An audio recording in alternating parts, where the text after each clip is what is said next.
Attorneys, be confident in your selection.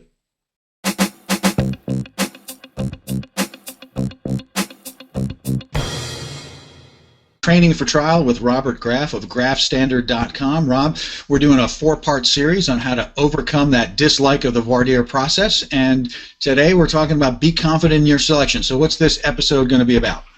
It's about, let's face it, we all want the best jury possible, but sometimes our favorite juror, the one that we think is going to close the case in our favor, gets struck. But it's important to remember that you have a job to do, and you have to be confident in the jury you select.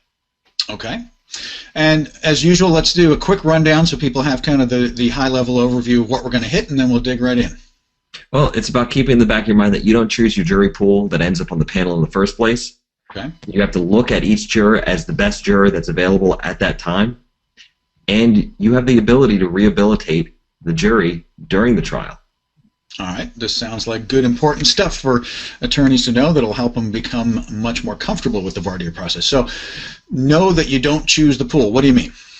Well, the jurors that come in, when you get the panel between 30, 60 people, they're just random people off the street that got selected that day that came up in the order when your jury was selected. They might be rejected from other juries, which is something that you don't always want because then you're never going to get a jury.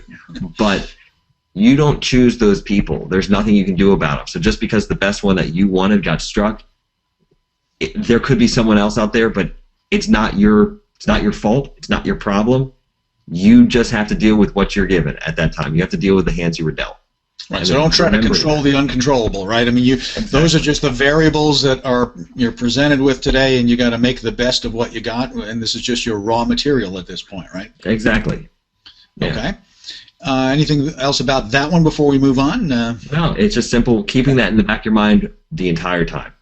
Right, so it is just the nature of the game. This is the hand you've been dealt. So now let's shift over to your second point, which is about looking at each juror as the best juror. What do you mean? Because obviously they're not necessarily the best juror, so why do we need to look at them that way? But this is the jury that you have on your panel at this point.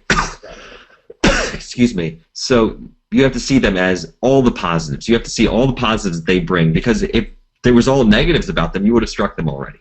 Okay. But you have to look at each one as the best juror and why they're the best juror and why did you want them there and what was important about them, and realizing that they're the best you're going to get at that point.